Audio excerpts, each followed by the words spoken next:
wonderful evening, Next Gen International. Welcome to Next Gen's Monday Hustle. I'm Kathy. I'm your host for tonight, and I'm hosting you from the United States of Aklan. Yes, there is USA here in the Philippines. So let me ask you now, and can you tell us from where are you plugged in us from?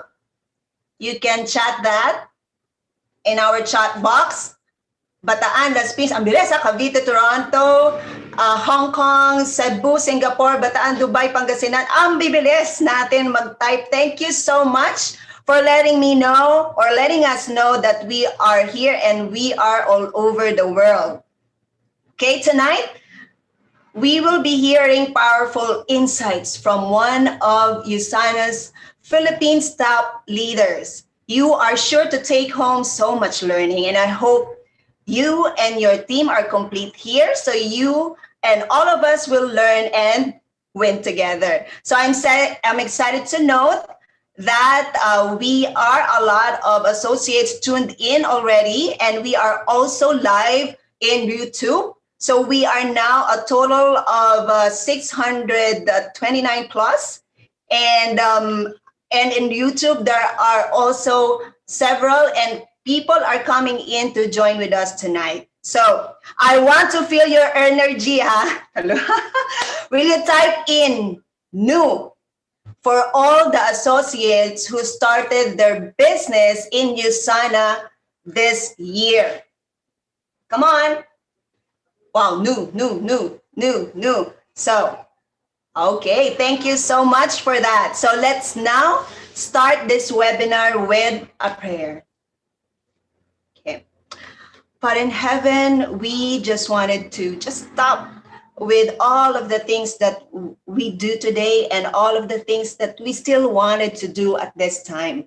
You are worthy of our praise and you are worthy of our honor. Forgive us if we make you sad with all the things that we did, and consciously and unconsciously. Help us to walk with you confidently every single day, knowing that we are loved. Father, a special prayer for those who are in need, especially those affected with COVID-19, and those jobs are lost. Please be with them in a very special way. And God, may this time be exciting, be a support of energy in each one of us. And please be with our guest speaker for tonight. You know, we are excited to hear from him. And thank you for this opportunity that we have in USANA. It's in Christ's name that we pray. Amen. Okay. So this Monday Hustle, we'll have an overflow of learning and motivation, no? As we listen to our young guest speaker share his dream tested leadership mindset in building teams, not just to survive, but to strive. So our speaker has been one of USANA's Philippines top performers of 2020. So he's a registered nurse, Asia Pacific Growth Qualifier, okay?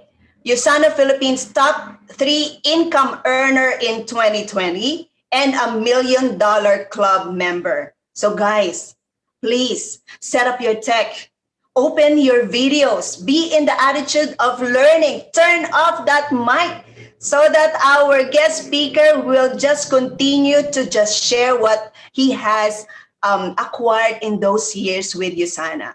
So get that laptop charger and that phone charger para tuloy-tuloy tayo for tonight. So colleagues and friends, please join me in welcoming Executive 2-star Diamond Director, Mr. Ryan Tan. Hi, good evening, everybody. So thank you for that introduction. Good evening. So I'm so happy to be here tonight. So I think it's been a year since I gave a talk to Next Gen.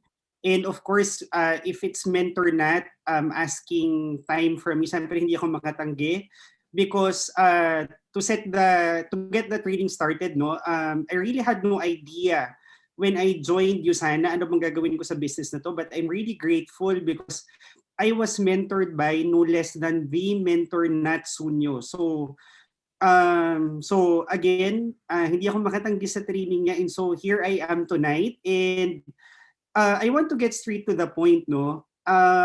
My topic for tonight is all about building a solid Usana business.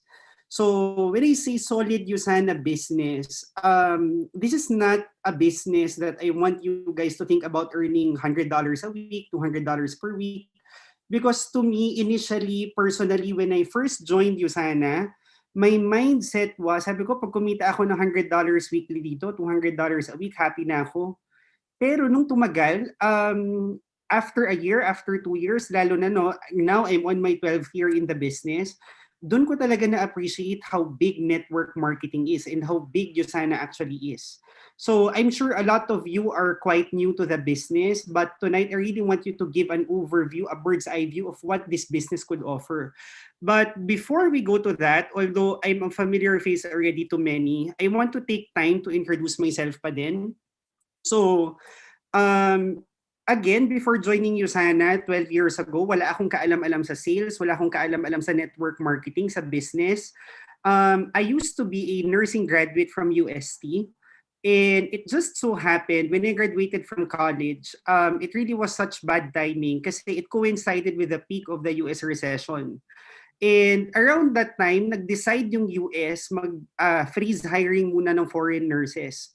And ako naman, I never really thought of working as a nurse here kasi super baba talaga ng sahod.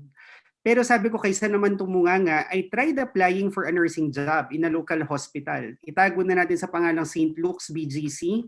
Kasi during 2008, they were just newly opened. So when I went there, and I told them I'm a UST grad, so ano naman, they were excited to entertain mga UST graduates kasi they look up to us in FEU yata, in UP. So, pinag-exam nila ako that day, panel interview, nagulat ako, they offered me a job. And around that time, it was so prestigious na pag nakakuha ka ng paying job kasi uso nung time namin was volunteer nursing. You have to pay the hospital like 5,000 pesos per month to volunteer as a nurse. So, ako naman, luckily, I was offered a job kaagad. But when I heard kung magkano yung salary, halos mahimatay ako, hindi ako makapaniwala. They were paying me 6,000 pesos a month. So it was in BGC, pero I live in Quezon City. Sabi ko, my God, if I take on that salary, 6,000 pesos a month, parang kulang pa yata yung pamasahe ko dyan, kulang pa yung kain-kain ko. So in short, right after college, I did not work. I did not accept that job offer. And I considered other options until one day I was offered by somebody, Ryan, considering wala ka namang work, why don't you entertain doing Usana? And ako naman, since wala naman talaga akong ginagawa, I just took a look at the presentation, I listened to what the products are all about and what the business was all about. After listening to the whole deal, I wasn't too enthusiastic to join the business. So I told the person who invited me, sabi ko, number one, maganda naman kung maganda yung Usana products, but I really don't see myself selling vitamins for a living. So sabi ko, I really don't see myself approaching my friends, my relatives, my colleagues, bili na po kayo ng vitamins. Sabi ko, that masipag naman ako kung masipag, pero I really don't see myself doing that. And secondly, I was upfront. Sabi ko, I went to this presentation as a fresh graduate. Wala naman akong savings, wala naman akong source of income. Sabi ko, 40,000 is 40,000. So sabi ko, if you're gonna coerce me to join this business, definitely outright, my answer is no. So initially, no, I really rejected the offer. It just so happened that day, para akong nabudol-budol, tinanong lang ako ng person. And it was just a simple question. Sabi niya, bakit ikaw ba, Ryan? Personally ba, do you really see yourself working as a nurse from age 21 to 65? Sabi niya, don't you have plans of opening your own business one day? So when I was confronted with that question, doon ako napaisip, parang oo nga no, will I really work till 65 years old? Sabi ko parang hindi siguro. Kasi sabi ko 3 years lang of OJT work pa lang yun, na-burnout na ako. Sabi ko how much more yung talagang magtrabaho till 65? So sabi niya, Ryan, if you don't plan to work forever, what do you plan to do? Sabi ko siguro, I'll open my business then. I could get into Jollibee or probably construction. And then, pinagtawanan ako ng kausap ko. Sabi niya, anong pinagsasabi mong Jollibee or construction, Ryan? if at 40,000 pesos pa lang, ang dami ko na daw, ang laki na daw ng reluctance ko. Sabi niya, if you cannot start a business for 40,000 pesos, how much more yung traditional businesses talaga that would cost you by the millions of pesos? So sabi niya, you know what, Ryan, if eventually naman din magbi-business ka, why don't you start as young as you are? I was only 21 years old back then. Right now, I'm 33. So, and sabi niya, if eventually naman magbi-business ka, di ba, don't wait till you're 50, till you're 60. Start while you're young. In any way, just to set everybody's expectation, no, I actually joined Usana together with my business partner, si Mentor Raj. We started in the business back in January 2009. And we were really two of the slowest sa batch namin. As in, more than a year now of doing the business. I think 1 year and 9 months to be exact. Around this time, I really thought of quitting Usana. Kasi after more than a year, I was only personally making about mga 20 to 30,000 pesos per month. And I understand, no, a lot of people siguro kapag nag 30,000 a month na, they're already jumping and they're very so happy about it. But in my case, I was really frustrated kasi when I was still going to UST, I remember yung baon ko was 6,000 pesos a month. And I really told myself, pag kumita lang talaga ako ng 15 mil, ng 20 mil per month, siguro ang yaman-yaman ko na. Siguro ang yaman-yaman ko na. Kasi yung 6,000 a month ko ng college, I was able to go to Starbucks from time to time. Pag nababurnout kami ng classmates ko, we used to eat in Italianis, mga fine dining. So I was really shocked nung 2010. Sabi ko, grabe, ang hirap naman ng buhay sa Pilipinas. Even if you're already making mga 20 to 30,000 a month, hindi ka pa rin pala talaga mayaman. So it really puzzled me, no? It really shocked me. Sabi ko, grabe, even with 30,000 a month,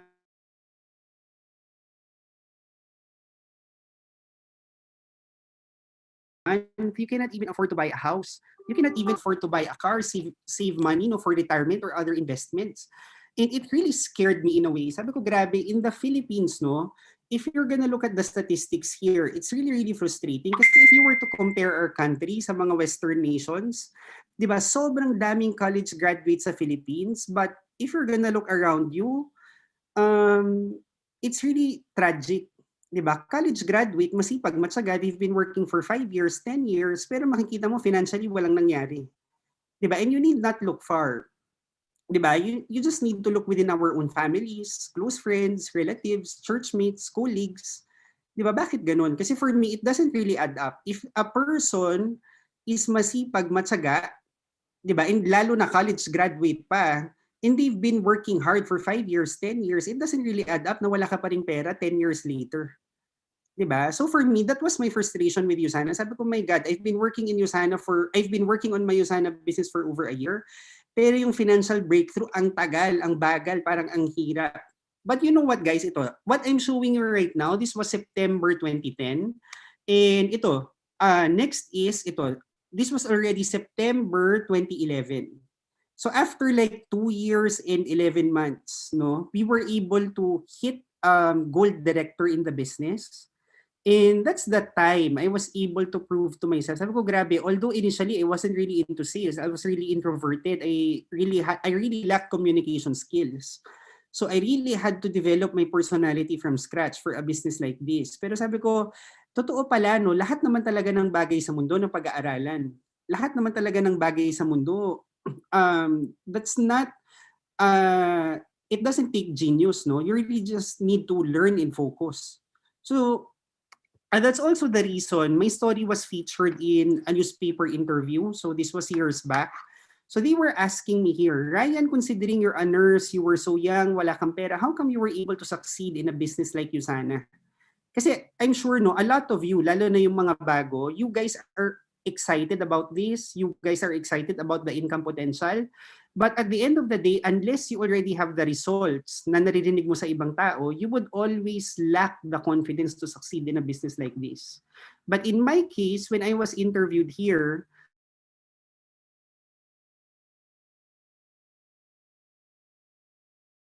mainly I just told them, sabi ko, I really don't believe in nursing nga. I really hated it.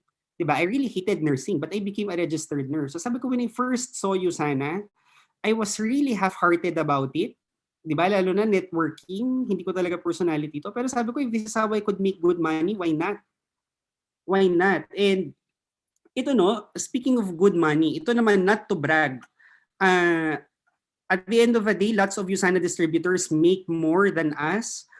Pero ito, ultimately, no, after like 11 years of working hard on this business, parang we're now averaging mga 300 plus a week. And minsan natatawa na lang ako, especially when I still try to convince my old friends to do Usana. They would always tell me off. Niloloko nila ako palagi. Sinasabi nila, naku Ryan, hindi kami kasing sipag nyo ni Raj. Hindi kami kasing tsaga nyo. Pero ako, I would always just tell them, you know what guys, at the end of the day, if you were to analyze no between the two of us, mas masipag kayo sa amin. Sabi ko, it's been like 11 years since we graduated from UST. Trabaho kayo ng trabaho, may pa-masters pa kayo. 11 years na, mga wala naman kayong pera. 'Di ba? Although I tell them that as a joke, pero I really mean it. Sa totoo lang. 'Di ba? It's really puzzling. People could work in their jobs for like 10 years, 20 years, 30 years, 40 years, 50 years, hindi naman sila naiinis. They're just there, paulit-ulit. 'Di ba? Wala namang financial breakthrough na nangyayari, but they don't complain. So if you're in this business, you've only been here for 2 months, 6 months, 1 year, and you haven't gotten the results that you want yet, di ba? Don't think of quitting. Think of learning the business, understanding the business, mastering the business. And right now, I want you to understand the dynamics of this business. And I want you to be able to identify yourself. Sino ka dito? So, in my decade of experience sa Usana, I realized magkakaiba tayo lahat ng commitment level pagdating sa business na to. Because we did not start with the same reasons as the other people started with. So, a lot of people, of course, they sign up because they just want the products. They want to invest in their health, they believe in the quality of Usana products. And so siguro, gusto nila ng discount, they got the package, yun, they signed up. So, ngayon, I think 90%, 95% of the people, they sign up in Usana because on top of the health benefits from that they could get from the products, they merely want extra income. Extra income lang, $100, $200 a week.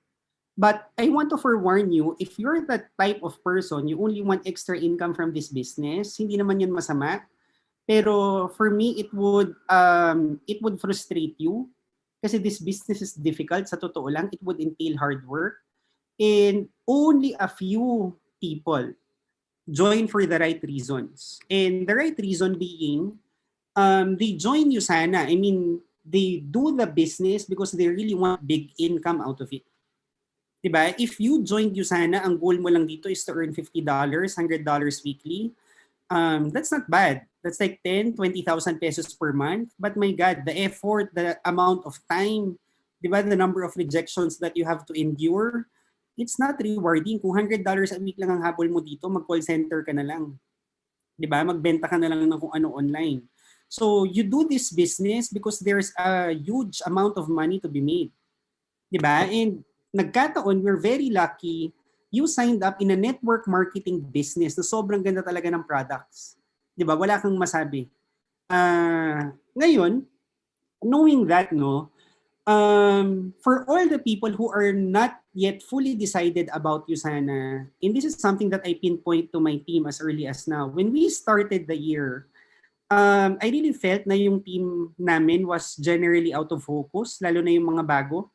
Kasi yung mga bago, they have this feeling, they have this assumption na parang 2021 is definitely gonna be a much better year than 2020.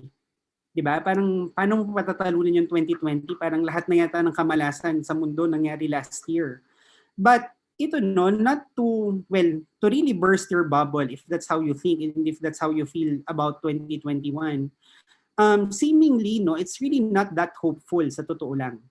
In this chart, I got this from The Economist. So it's a reputable publication. So what they did, so they came out with this article.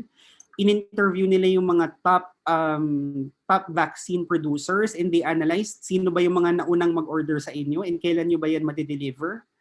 And they came up with a map and they tried to analyze kailan ba mavavaccinate ang karamihan. And if you're gonna look at the Philippines, kung titingnan nyo, kailan ang projection nila na mavavaccinate natin ng 80%, significant portion of the population, for us to achieve herd immunity? So it will come from early 2023. Early 2023. So if ikaw, you're happy-go-lucky na ay mukhang back to normal na tayo, mukhang anyway, may trabaho naman ako, I still got to keep my job. Di ba? I mean, that's your assumption, but that's not based on reality. That's not grounded on reality. Because apparently, based on yung mga supply chain natin, it will still take approximately mga 2 more years na ganito.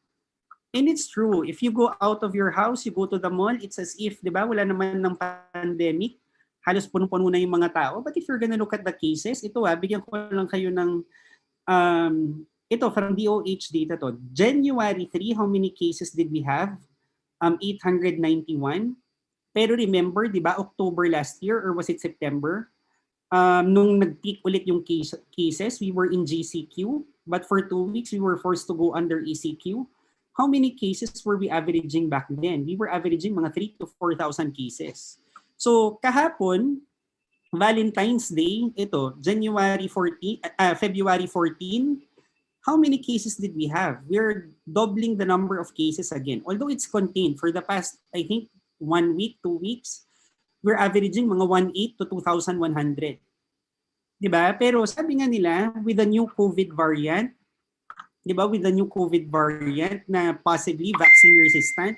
So this was February 10. There's a new variant daw that they highly suspect na resistant to the vaccines available. So just imagine, parang it took us like 10 months to produce a certain vaccine. Tapos by the time it's ready to be distributed, may ibang strain na hindi pala effective yung vaccine na yun. Diba? So the whole world is holding its breath. Diba? Sana ma-vaccinate natin before talaga mag-mutate to a different form na we're gonna have to wait another 10 months, 10 to 12 months to produce another vaccine. Diba? So if you're somebody, you're taking things lightly, anyway, meron ka namang source of income, don't be so complacent. Don't be so complacent. And kung titingnan nyo, this was last year. Diba? Ito yung kasagsagan talaga ng halos lahat ng Pilipino were gravely affected economically. So July 2020, how many people lost their jobs? So 45% ng mga employable Filipinos walang mahanap na trabaho. And ang fear ng economic managers natin, if in the event na mag-ECQ tayo ulit for another 4 weeks, 8 weeks, although the economy seemingly has rebounded versus last year, mas fragile ang recovery natin. So sabi nila, naku, pag nagkaroon tayo ng cascading ulit ng mga bankruptcies, how sure are you na you're not gonna be a victim ng mga layoff?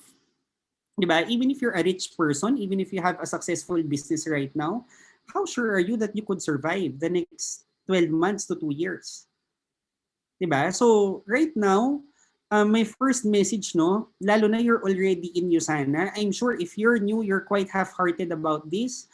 Pero di ba matagal nang sinasabi sa atin, you should never depend on a single source of income. Di ba? Even before pandemic, parang matagal na yan sinasabi. Sa lecture, sa TV, sa news, lahat. Kasi matagal na yan pinupukpok yung message na yan sa Filipinos. But sa tigas ng ulo, di ba mga Filipinos kasi happy-happy lang, they did not listen. So when did they discover yung wisdom nun? Last year lang. Pero ngayon na mukhang seemingly okay, kalimutan na ulit. 'Di ba? Pero if I were you, if you're new to USANA, you have this chance to establish a good source of income. Although it's alien to you, I understand siguro 99% about this business hindi mo maintindihan. Still, you're already here, you already have one foot in. Might as well take this seriously. 'Di ba? We still have a long journey to recovery. Ngayon, something that I really want to underscore, lalo na sa mga bago, a lot of people, even my downlines, they would always complain, they would always whine, yeah, I want to succeed in USANA, I want to make it big there. Nakaka-excite yung income, but may problem is, ang hirap naman ng networking, ang hirap naman ng USANA. A lot of people there, they join, wala namang results na nangyayari.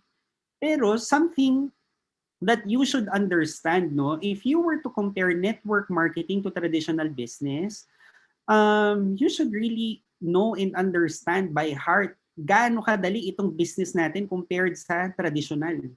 Diba? So in traditional business, let's talk about this. How hard is traditional business compared to network marketing? So first and foremost, just imagine this, no? Sabihin na lang natin you're somebody na hindi mo feel ang network marketing. You feel this is Jejemon, you feel this is Jologs, and mas gusto mo mag-traditional business. Diba? So in traditional business, number one, ito yung pinakaunang problema mo. Kung sa'yo sana ang problema mo dito mag-invite, ang pinakaunang problema mo sa traditional business is anong product? What will you sell? So, if your idea of traditional business is restaurant and inasal chicken, ang question is, di ba, you don't just sell any inasal chicken. Meron ka ng existing competitor. So, hindi ka pa nagsisimula. You already have to formulate a product. Anong chicken recipe ang tatalo sa Mang Inasal? Ang tatalo sa chicken bacolod? Ang tatalo sa mga kung ano-anong JT's inasal manukan? Di ba? So, yun pa lang. Ngayon, secondly, ito, you have to develop your own supply chain. Diba? Sabihin natin you were able to build a good recipe, nakagawa ka ng magandang sabon, mabangong sabon. Sinong supplier mo? Kanino ka bibili ng toyo? Kanino ka bibili ng manok? Kanino ka bibili ng cooking oil? Diba? Gaano kalaki yung ref? Gaano kalaki yung pwesto mo? Kung ngayon sasabihin mo, mentor, gusto ko digital business. Diba? Ganun pa rin. Saan ka kukuha ng warehouse mo? Sinong supplier mo? Sinong taga-take down ng order? Sinong taga-collect ng payment? Di ba? Hindi ka pa nagbebenta niyan, hindi ka pa nagsisimula niyan. Pre-planning pa lang niyan. Di ba? So, third naman, ito, you have to build your physical store or right now, digital channel. So, ngayon, sabihin natin ang gusto mo is Facebook. Magbebenta ka ng kung ano-ano sa Facebook. Di ba? What if hindi ka naman magaling sa social media marketing? Di ba? What if wala ka namang talent? Di ba yung mga selfie mo nga, mali-mali yung angle? Ipipicturean mo pa yung product mo, lalagyan mo pa ng magandang filter, magandang caption. Diba? Paano kung wala ka palang enough friends, wala ka naman enough market outreach? So, ngayon, if you want to succeed in an online business, if you're not so good in social media, like me, wala akong kaalam-alam sa Facebook, hindi ako masipag, diba? You have to hire a social media manager.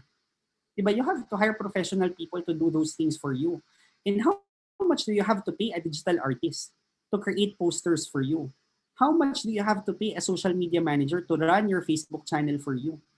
Siguro 8,000. Kuha ka ng bugoy-bugoy na college pa lang.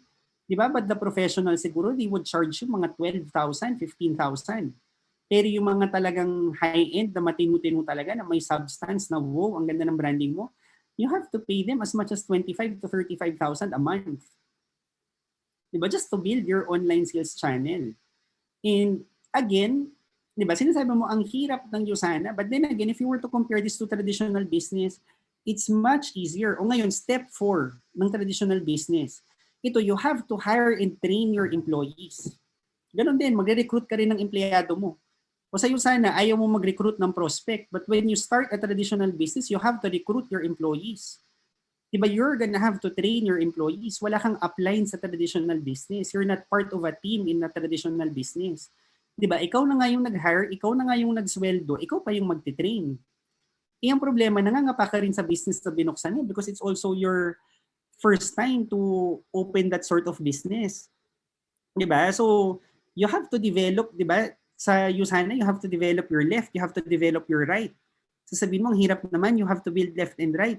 Ay, ganun din yun sa traditional business. You're gonna have to establish an accounting department. You're gonna have to establish a marketing team. You're gonna have to establish yung finance department mo. Di ba? Para ka rin nag-build ng left and right. Di ba? Nag-build ka rin ng mga business units. So it's the same with network marketing. Ngayon, in fifth, dito papasok, you have to acquire and retain customers. Di ba? Now that you have your employees, you have your factory, you have your stores, o dito ka ngayon, mag-a-acquire ka ngayon, magaganon din. I-market mo rin yung product mo. Diba? Iaalok-alok mo din sa yung relatives mo. Iaalok-alok mo rin yung mga kaibigan mo. Aalokin mo rin yung mga churchmates mo. Aalokin mo rin yung office mates mo ng traditional business product mo. Diba? So nakakatawa. Because a lot of people who sign up in Usana, they don't like going out of their comfort zone, talking to people, marketing Yusana, talking to their friends, their relatives. They would rather do a traditional business. Diba? Pero that's the funny thing. Even if you do traditional business, bottom line, you're gonna have to acquire customers. You're gonna have to talk to them. You're gonna have to approach them. Diba? So what do you mean by you hate network marketing, you don't like network marketing because you don't like approaching people? Eh di wag ka na talagang mag-business ever. 'Di ba? Kasi sa lahat ng businesses na bubuksan mo, you're gonna have to open your mouth. Lahat ng businesses na bubuksan mo, you're gonna have to talk to people. You're gonna have to approach people. You're gonna have to offer your products. You're gonna have to offer your business. 'Di ba? Pero kung titingnan mo, in network marketing, compare mo to traditional business, it's much easier. 'Di ba? Bakit? In network marketing, number one, how do you get started here? You don't even have to think about a product. You don't even have to find a factory, di ba? You don't even have to find a warehouse, pay for employees. You just have to buy a package. It's so easy. It's much simpler. Di ba? Kaya nga in network marketing, sabi nila parang budol-budol. Di ba? Probably na-invite ka at 9 a.m., 10 a.m., 10 a.m., an hour after, business person ka na. Di ba? Parang sobrang bilis ng pangyayari. Hindi mo malaman, para kang na 1, 2, 3. Diba? You can look at it that way, para kang na 1, 2, 3. But at the end of the day, if you look at it from a different angle, diba, you actually started a business within an hour's time. Nagsimula ka ng business mo in a span of, siguro after the presentation, you decided 5 minutes, 30 minutes, and you already have a business. Instant. Just buy a package. So secondly, you what? Siguro na sign up ka, you're very anxious, hindi mo alam, how do I sell my products? How do I build this business? I did not understand the compensation plan. Can you repeat? Di ba lahat yan nasa trainings. So you buy a package, you attend trainings. Ito, third, you build your team and you grow leaders.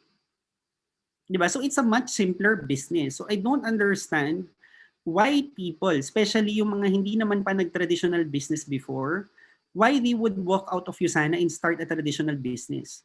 And fourthly, no, this is what ultimately you would enjoy if you build this business correctly, if you build a solid business.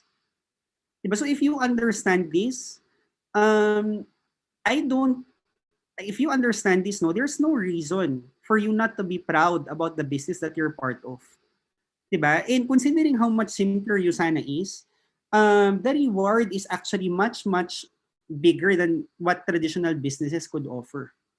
Diba? And ngayon, ito yung question.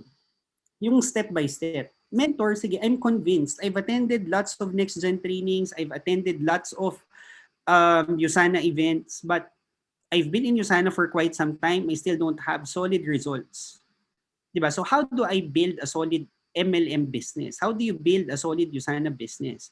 So, number one, ito, like what I always tell my new sponsors, no, this is something talaga na dinidiin ko sa kanila. If you're new, you have to accept, you have to swallow na your business is network marketing. Diba? You cannot convince people nang ikaw mismo, you're not convinced about the business that you're part of. Diba? If you're new, you're running for PPPS, probably you've already invited like 5 or 10 people. And you're wondering, mentor, but ganon, I already invited 5. I already talked to 20 people, 30 people, walang nagsa-sign up. Hindi sila nako-convince. And ako, I always just ask the person back, ikaw ba, are you personally convinced about the business? Kasi yung iba, they try to convince others, pero sila, they're not convinced themselves. And it's a tough situation to be in. Diba? And when we say MLM, this is not actually a Jejemon business kasi sa totoo lang, it's not only Yusana that does MLM. Ito, I've lifted a couple of examples, no? Network marketing, MLM, or referral programs, whatever you call them, it's talamak. Diba? So, itong Zoom, itong application that we're using right now, they have a referral program. So, what's their referral program? So, in a way, this is a form of MLM. So if you have a Zoom subscription and you ask your friend to sign up for 1 year, if I remember correctly, if they sign up for a year worth of subscription, I think you would get a $10 rebate. for every friend that you refer. Di ba? And if your friend na nag-sign up, nag-refer din siya ng ibang friend niya, that friend of yours gets $10 also. So what do you call this? This is they call this referral program. Diba? But what do we call it? We call it network marketing. Diba? So if Zoom does it, okay lang. But if you're doing it, you're awkward. But Zoom is doing it as one way to expand their market outreach. Diba? So another one, ito talamak to sa Facebook. Diba? I think, hindi ko alam kasi palaging ito yung Facebook ads na nakikita ko. Diba? Citibank.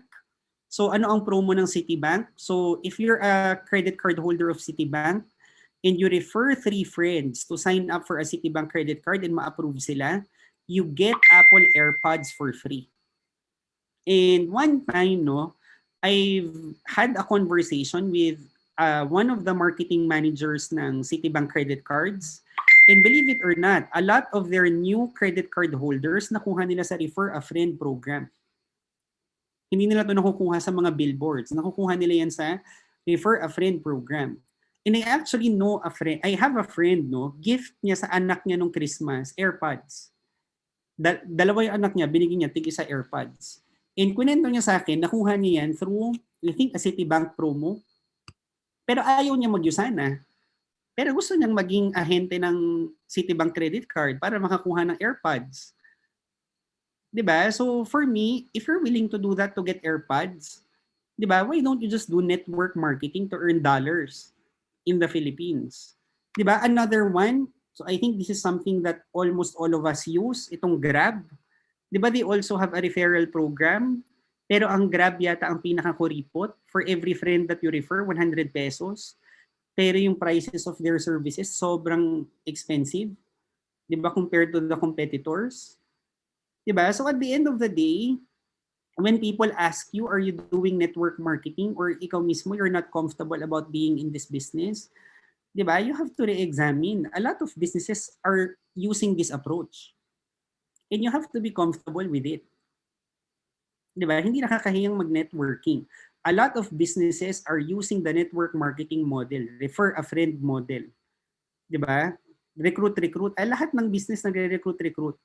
Diba? In Usana, yeah, that's what we do. We recruit. We recruit customers. We recruit distributors. Diba? Lahat ng businesses ganyan.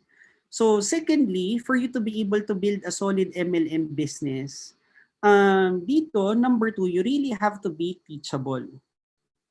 Diba? You cannot run a successful business without fully knowing how to run that business.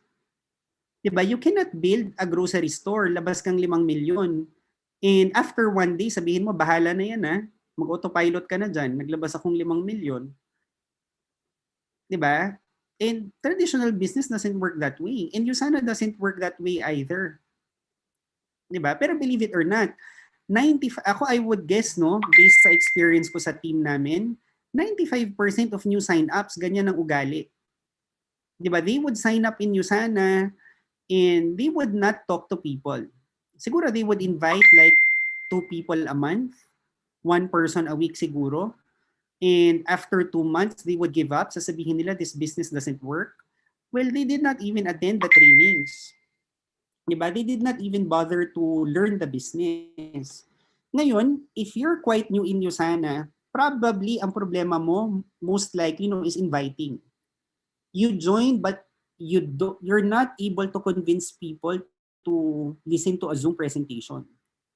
Diba? You have your products there, you bought like 10 products, 15 products, you don't know how to offer the products to the people you know. Diba? So, it's not rocket science. Lahat naman yan, there are trainings for that.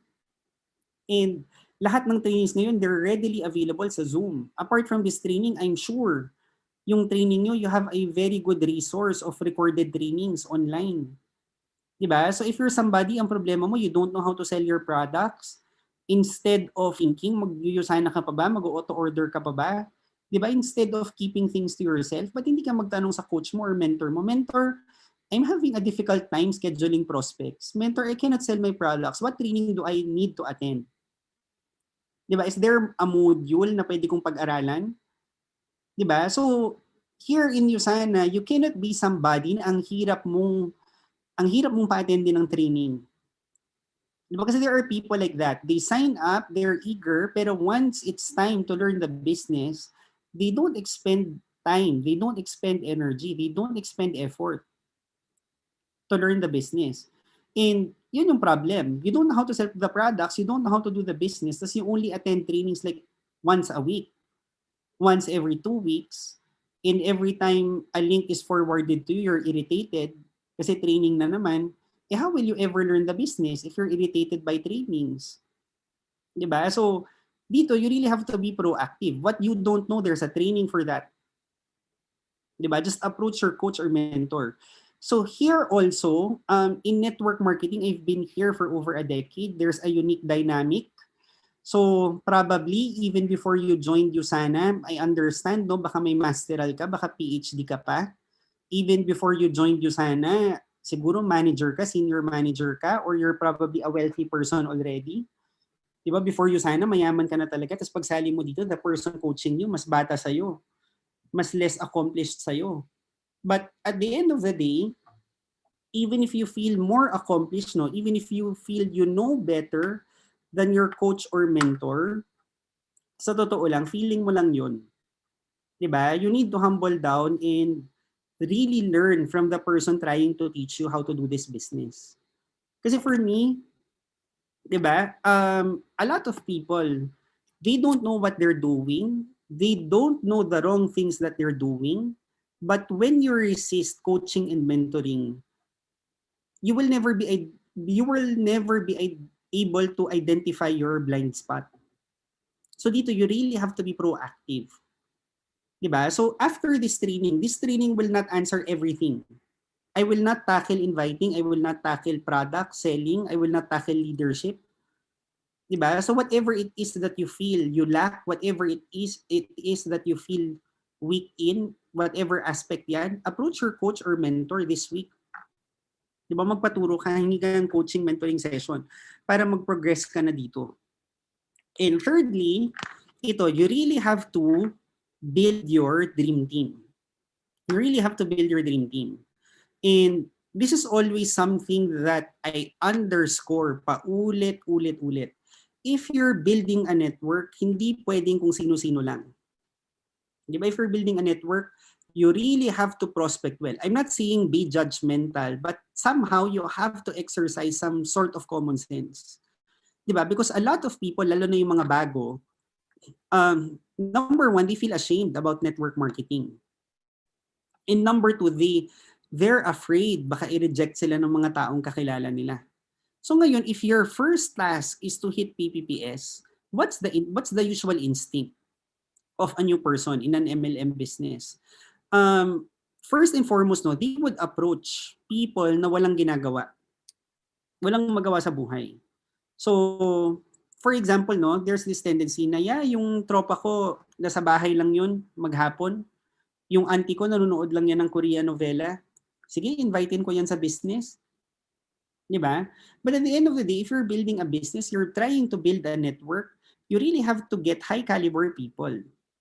And when I say high caliber people, stop inviting people who are lazy. Stop inviting people. Stop trying to do business with people na walang ambition. Stop trying to do business with people na walang drive.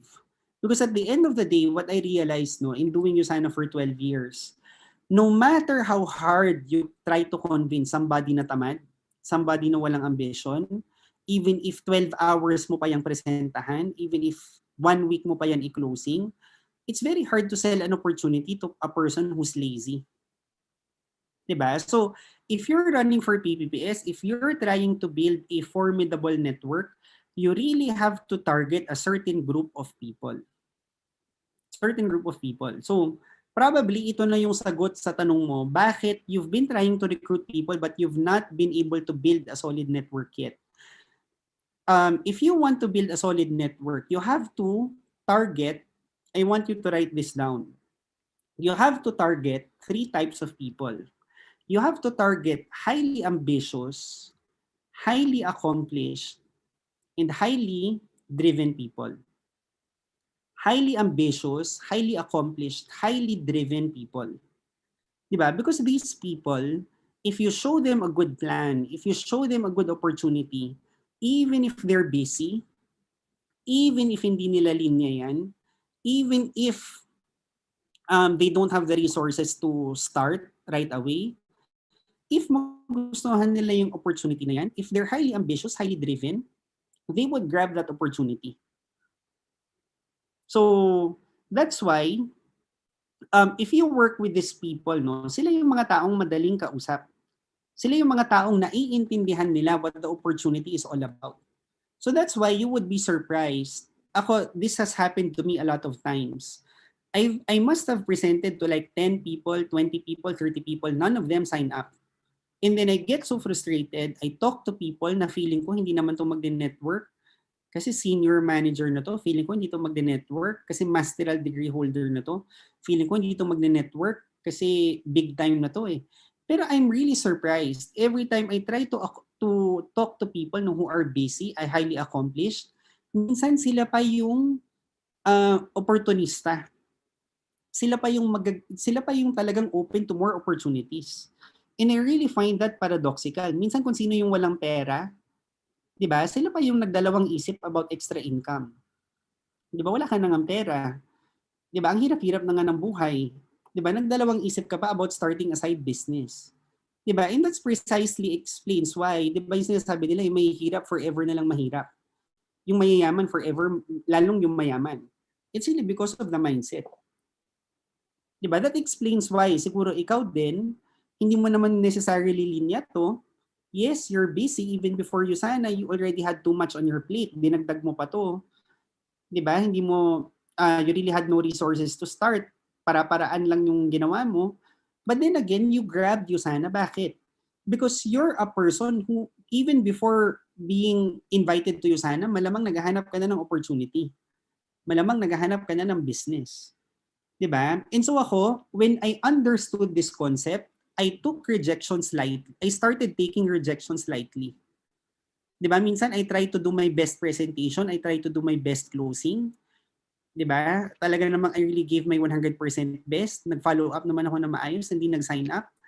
Nagustuhan naman yung products, nagustuhan yung opportunity, pero teka, ayaw mag-join. 'Di ba? For me, I let them go. I don't take it personally. I look for the next motivated person to work with. I look for the next highly driven person. And those are the type of people I want in my team. 'Di ba? Minsan kasi you count so much losses from all the rejections you've gotten. Pero minsan yung mga rejections na yun, sa totoo lang, they saved you a lot of time. Kasi minsan sa sobrang galing mo nga mag-present, this will happen to you. Minsan sobrang galing mong mag-present. Even the person na walang pangarap, alam mo yun, talagang na-excite for a moment. Pero after that, it's very hard to motivate them. 'Di ba? So, dito you really have to prospect well. And ito for example, no, gasgas na tong picture na to. This is something that I always show. After a year of doing Usana, we were told by our uplines to go to the convention. So after a year, there were only like about less than 10 of our leaders na pumunta. And those 3 who went with us, na nasa picture na yan, they quit after like 2 weeks. So after a year of doing Usana, we were back to zero. And kami, we were so frustrated. After a year of doing the business, wala na naman kaming downlines. Diba? We were bokya na naman, zero na naman. And moving forward, we took the advice that I just gave you, which is to really try to convince people to approach better prospects, no? And throughout the years, our team has grown. Ito lang, just to showcase what sort of people engage in network marketing right now, particularly Usana. And ito no, what's the point of me showing you this picture? Gusto ko lang pakita sa inyo ano ba yung caliber ng mga taong nagne-networking. 'Di ba? The person on the leftmost side, she's one of my gold director downlines. Her name is Tita ID Gambol. So I think I can already divulge. So taga BDO siya, na VP siya ng BDO. And Tita ID formally retired last December. So she really got so frustrated already. Sabi niya, mentor, mag-full-time na ako sa Usana beginning January. Diba? And I cannot believe still na talaga VP ng BDO nag-resign to do network marketing. 'Di ba? And Tita ID has been with us since I think 6, 7 years ago. She has been to I think one or two international conventions ng USANA sa Salt Lake City. And Tita ID really holds this company in high regard. As in, nakikita niya how big, how nice the opportunity is. And the person naman to her right, si Mentor Sheila De Vera, she's an Emerald Director. Before joining USANA, she used to be an investigative journalist for GMA7. Initially, it was so hard to convince her kasi she really thought na Yusana was a scam. Pero since 2011, so she's been in the business for 10 years na rin. She's been full-time since 2011. And she's an Emerald Director. Diba? An investigative journalist. She gave up her career for this business. In this person naman to my right, si Tita Liena, she's a Ruby Director. She's a traditional business person in Cebu. She's actually, even before Yusana, she already makes like 3 or 4 star income. Diba? But si Tita Liena, sabi niya, if I were to start my career in business all over again, sabi niya, mentor, mas madali na lang yata sana kung nag-diamond na lang siya. Kung nag 2 star, 5 star na lang siya. Sabi niya, a lot of people congratulate her for building such a huge traditional business. Pero sabi niya, mentor, they've been in their traditional business yata for 17 years. 3 or 4 years ago pa lang sila talagang nakabayad ng initial capital nila. So it took them years bago mag-ROI.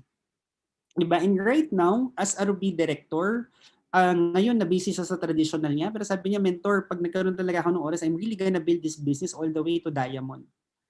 Diba? And the person naman to her right side, she's a very highly sought after orthopedic surgeon sa Cardinal Santos. Her name is Doc Cha Avila. So si Doc Cha, she's so smart. From high school, dumiretso siya ng medicine. Hindi na siya nag-pre-med. So she went to she got accepted sa UP Intermed program. And after graduating from UP, she went to New York. So nag-residency siya doon. Nag-masteral siya in orthopedics and nag-masteral siya in robotic surgery. So last year, she was one of the top orthopedic surgeons in Cardinal Santos. But since last year, she's been doing Usana full-time. Diba? And doctor yan from UP and she's very amazed by the products that we have. And apart from that, si Cha, even before Usana, she's actually wealthy already. She owns Nespresso in the Philippines. Diba? And she also has her own bus liner. Pero si Cha, she's very motivated to build the business all the way to diamond also. And these people, they're not ashamed to be associated with the network marketing company. Diba? Not all my downlines are of their profile, but I'm showing you this picture, diba? Just to give you guys an idea, all sorts of people, even accomplished people, they're actually quite open to the opportunity. So right now, baka mamaya you still haven't approached the best prospects that you may have because you have that assumption na baka hindi mo sila ma-convince. Diba? So why do you feel na baka hindi mo sila ma-convince? Baka hindi ka pa ganun kagaling mag-present? Or baka you're just prejudging na ayaw nila? Diba? Pero for me, rather than waste your prospects, your very best prospects, tandaan mo, every time you approach somebody, it's always just two possible outcomes. Probably yes, probably no. Diba? If you talk to somebody, baka yes, baka no. That's 50-50% chance. But if you don't talk to your prospects, what's the chance that they're gonna join your business? What's the chance that they're gonna buy your products? Zero. Diba? So for me, any given day, I'd rather take my 50-50% chance than 0% chance. Diba? You do not build a business by talking to like 5 people, 10 people, then game over na. Diba? Kasi I have lots of downlines who are like that. After like talking to 50 people, ayaw na. After talking to 100 people, ayaw na. Pero ako binibilang ko lang, no? Sabi ko on my first 5 years siguro in the business, right now we're enjoying a leveraged income. But on our first 5 years, siguro I must have presented to at least 1 to 2 persons per day. Minsan pa nga 3 or 4. Sabihin na lang natin 2 people per day on my first 5 years. Diba? So that's like 700 prospects in a year. 3,500 prospects in 5 years. I must have presented to 3,500 personal guests on my first 5 years. 'Di ba? So right now, if you're giving up on this business because you've already spoken to 100 and hindi ka pa $1 million club, good luck. When you quit this business and start a new business, I have news for you. You're gonna have to talk to 100 people then.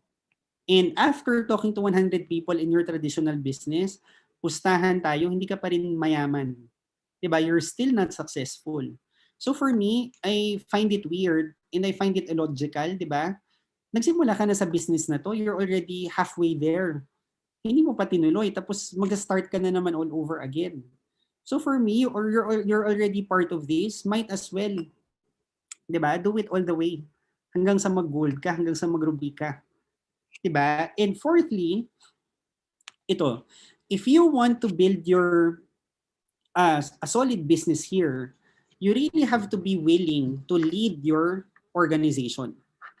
You really have to possess, or you really need to start developing the leadership that you have.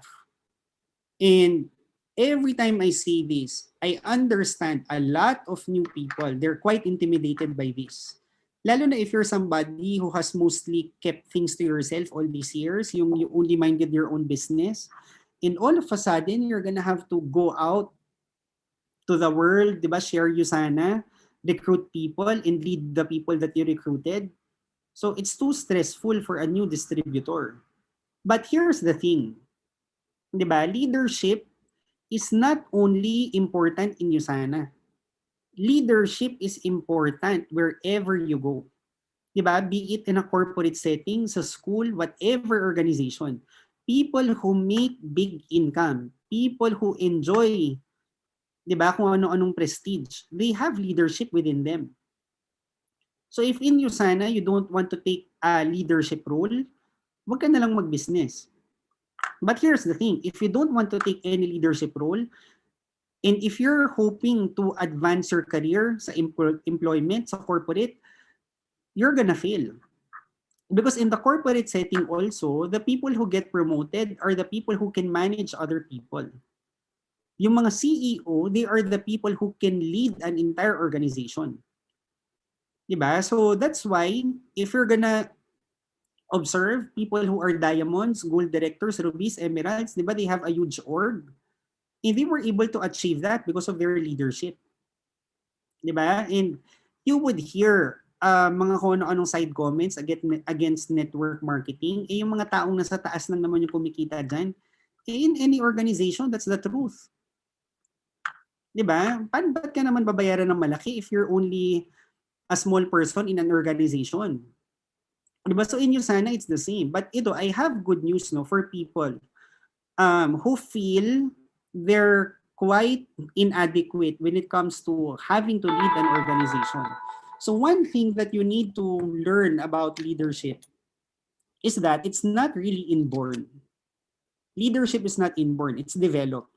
So probably there are some of you na before ka pa nag-join sa Usana, para ka ng alpha in a crowd. Parang you feel you can lead an organization. Every time na lang there's group work, you're always the leader. So when you join Usana, kahit papaano, madali na to for you.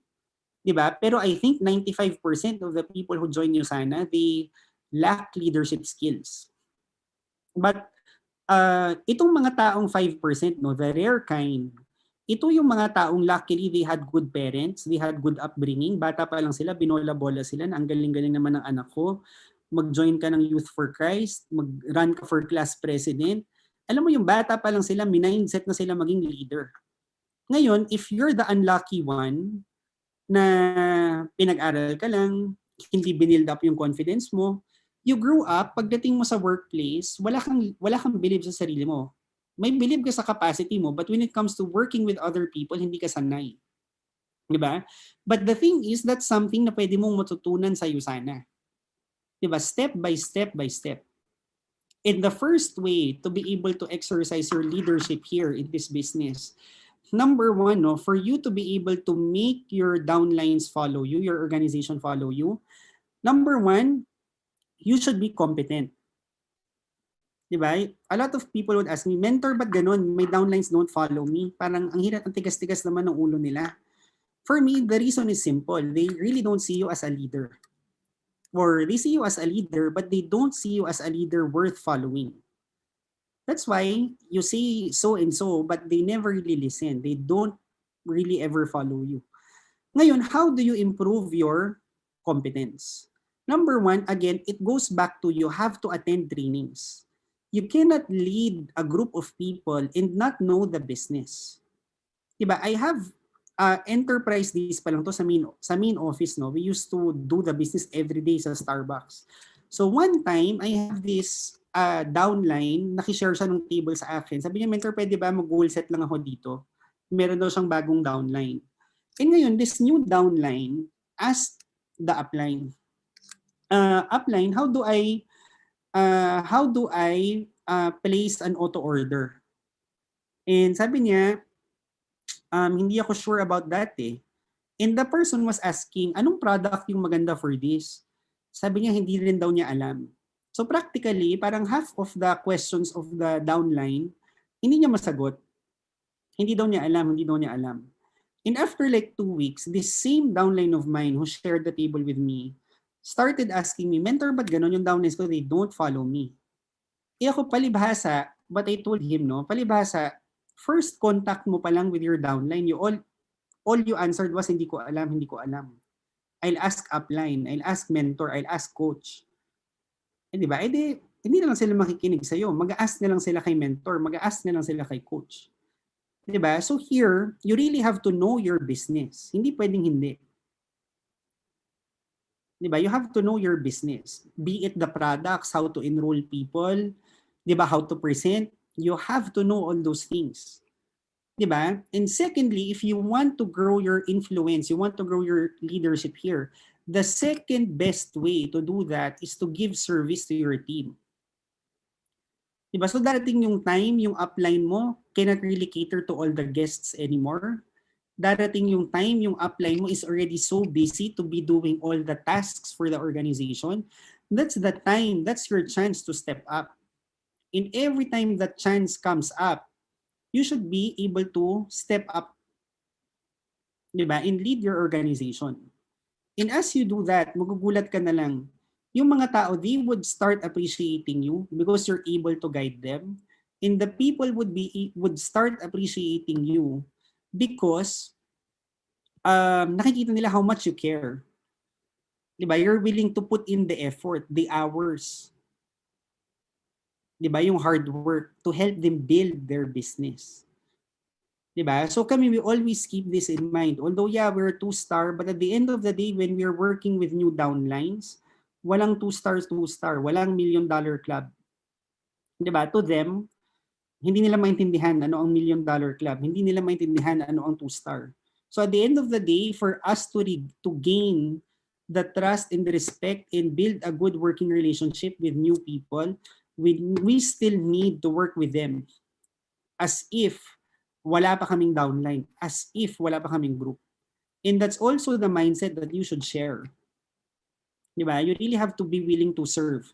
And you really have to be willing to master the business. You have to be willing to lead your organization. Diba? What for will you recruit people? Eh after they join your business, you don't know what to do with them. Nag-recruit ka pa. Diba? So now, even if you don't have a big organization yet, might as well start training yourself already. Para by the time dumating yung tamang tao sa organization mo, you're already prepared how to handle them. You already know. Hindi yung you recruit people, pero kinulang ka naman sa preparation. Sayang. Sayang yung network. It's not the end, pero sayang. Diba? So, in fifth, if you really want to build a solid MLM business, of course, you really have to pressure yourself. You really have to pressure yourself week after week after week. And you really have to go for rank advancement. And when I say go for rank advancement, I'm not saying mag-magic ka, na sharer ka lang ngayon, mag-gold director ka na next month. Hindi naman ganun. Diba? Pero what I mean to say is if you're sharer today, diba, ano ba naman kung mag-believer ka this week? Di ba? I understand. It's quite challenging. Although it's one notch, it's challenging, yes. Di ba? Pero why did you do business? To chill?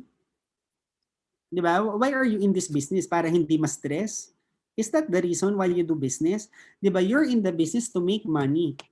You're in the business to earn a leveraged income. Di ba? Lahat ng business, lalo na sa simula, it's very challenging. In my experience, no, although disclaimer lang, this is my personal opinion. Believe it or not, earning your first $100, $200, your first income in Usana, it's gonna be the most challenging. And for me, earning $100 is much more difficult than earning $1,000. Bakit? If you're already gunning for silver, you're trying to run for silver, basically you already have an organization. Meron ka ng downlines. So yeah, you're pushing, ang dami mong inaasikaso, but at the end of the day, it's a teamwork effort already. But if you're working on your first $100 per week, don't expect it to be easy because you don't have an organization yet. Pero, sabi nga nila, any business naman, ang pinakamahirap is yung simula. Di ba? But as you keep being consistent with $100 per week, you keep building your network, you ensure that your organization is growing week after week after week. Diba? You keep adding people. Before you know it, you would already have had your leaders under you. Diba? And $100 per week, ito yung turo sa amin ni Mentor Nat. And this is something that we still cascade sa mga downlines namin. $100 per week, as hard as it is, it's the only sure way to build your business talaga. Bakit? When you say $100 per week, you're adding at least one person on your left, one person on your right, every single week.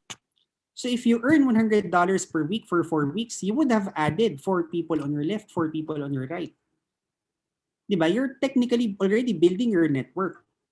You don't appreciate it yet. Hindi ka pa makabili ng bahay, hindi ka pa makabili ng kotse. Diba? But at the end of the day, that's how you build a network. You add people week after week after week. So hindi pwedeng you start the week, bahala na lang kung anong income this week. Bahala na lang kung anong ma-hit this month. Diba? Ang next convention natin is June. Bahala na lang kung anong rank sa June. Diba? You don't open a restaurant and say, bahala na lang pag may kumain. Bahala na lang pag may pumasok na customer. Bahala na lang pag may nagpa-deliver. Diba? But in Usana, that's the behavior of most distributors. Bahala na lang kung mag-commission this week. Diba? And you don't build a business that way. You really have to accept pressure week after week after week.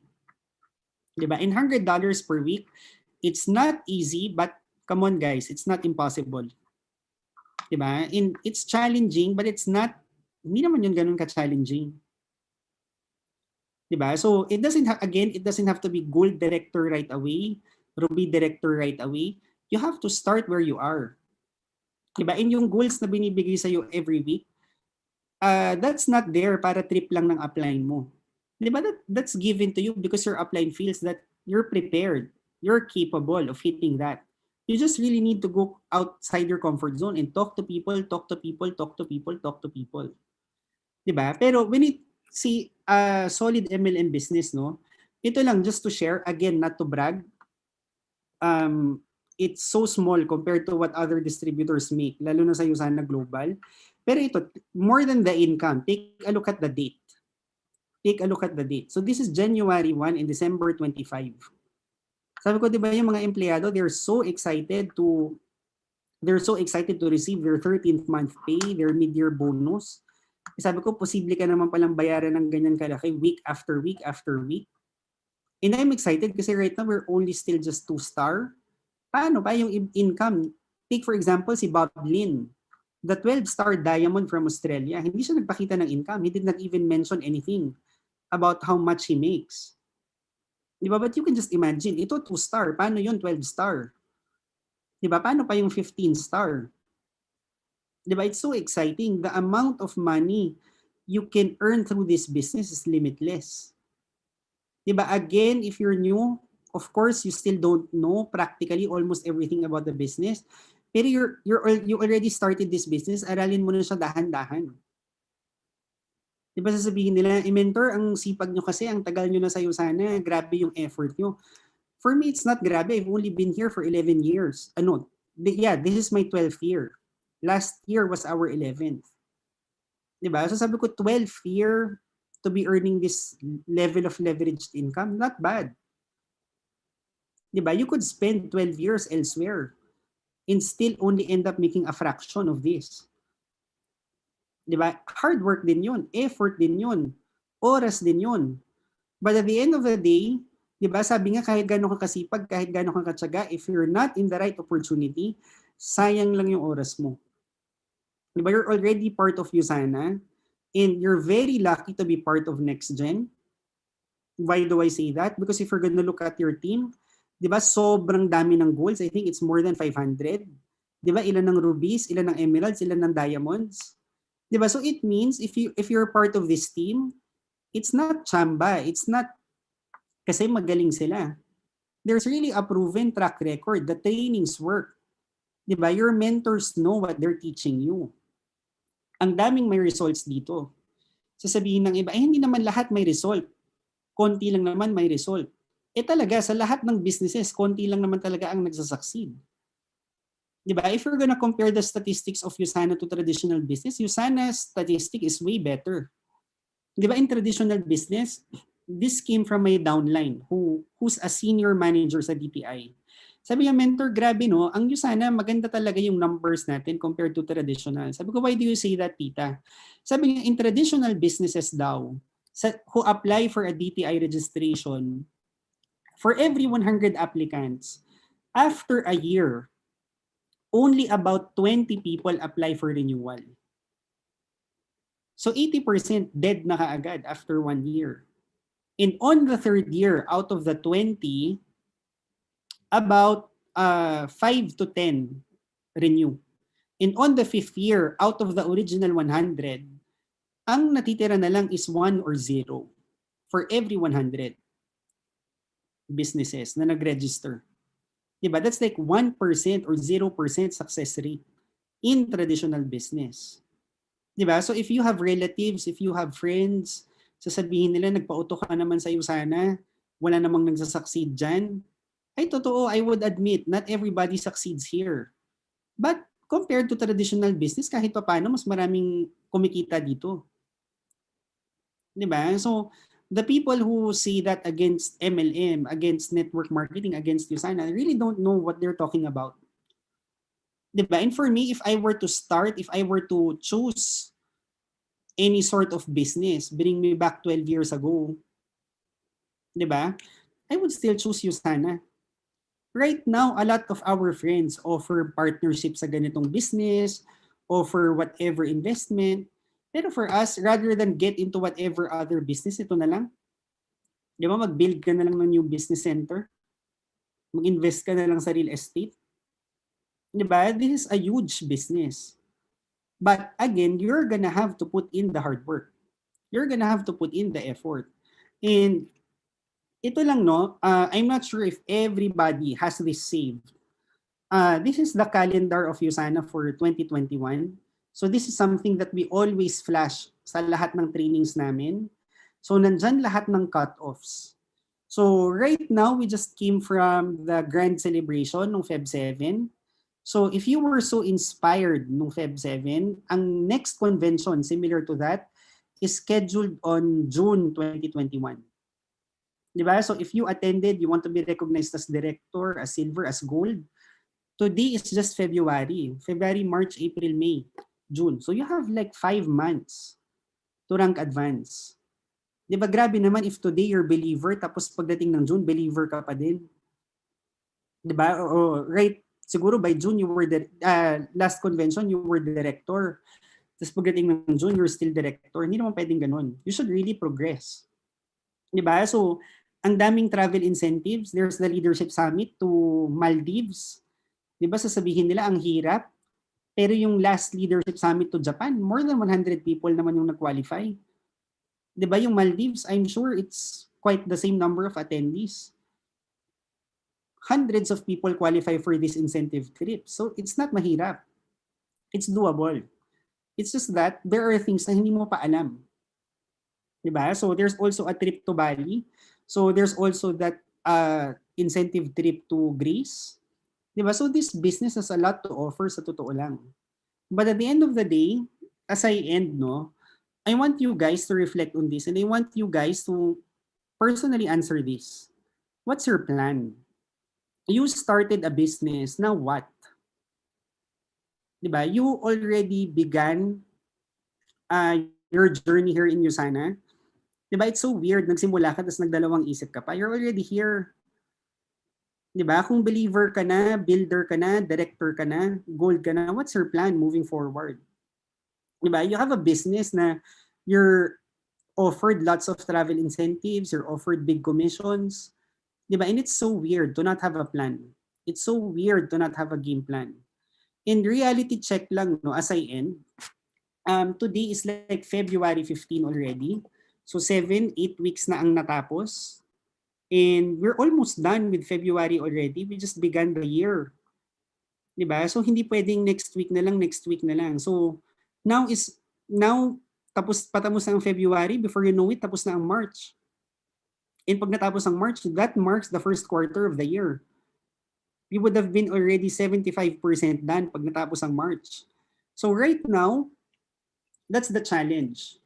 Diba? Knowing all these things, attending all the trainings that you're asked to attend, you have to make sure that you have a goal.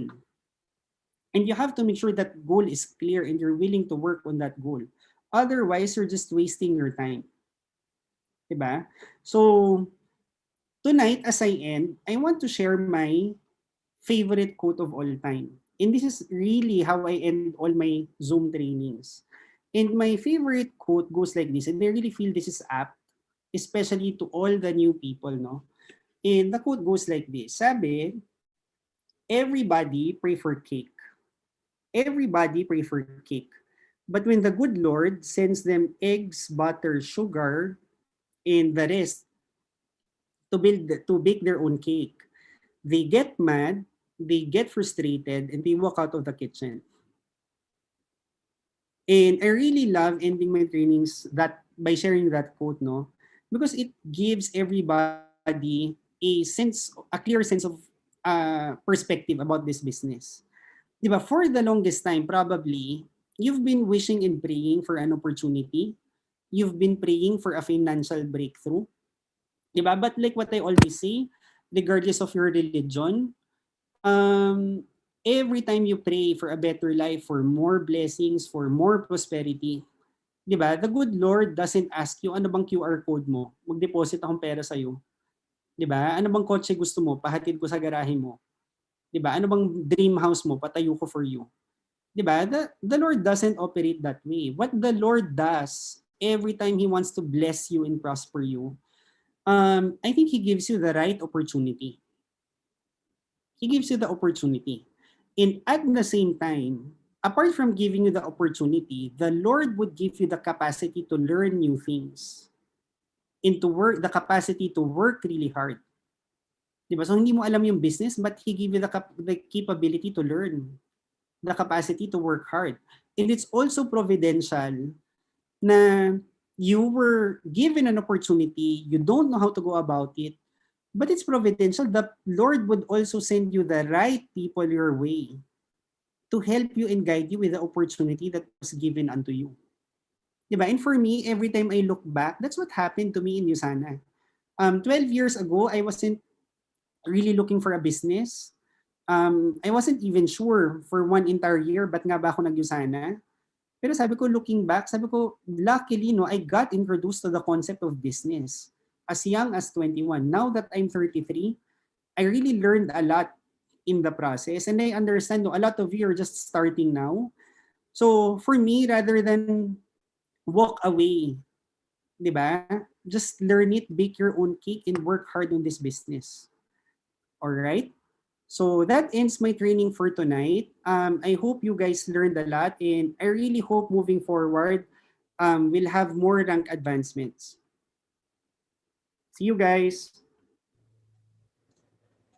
So friends, let's all virtually clap and thank him in our chat box to our executive two-star diamond director, si Mentor Ryan Tan. What a heartfelt push, no, with so much care on building a solid USANA business. So just to let you know, our highest attendance in Zoom is 1,000, and in YouTube we have 259. So, wow, what a learning. As a 10-month-old, one of your or of USANA Silver Directors, a lot of learnings talaga for me and realizations. Very timely. And what I really need to hear tonight, tama, no? This is a solid, straightforward advice, diba? What a paradox. Diba? Talk to people daw who are busy and highly accomplished, who are open for opportunities. So now, what I'll do, I will rethink how I look for people to build my team and stop what? Prejudging. Stop crying over spilled milk and move forward to get a high caliber people like you and me. And look for the next highly motivated person. So, approach talaga the best prospects, no?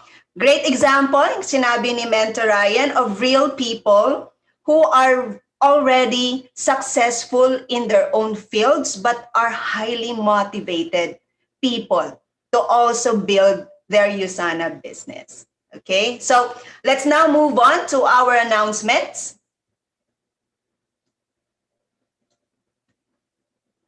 Okay, so trainings, just like what Mentor Ryan mentioned, let's be a leader worth following. So get the skills needed and be intentional in learning. Know our business. So trainings are placed both from USANA corporate office and as well as Next Gen International Family, so we can build, diba, not only our confidence but more so, syempre, ang skills natin. So these are our online learning series. So we're done for tonight's Monday Hustle.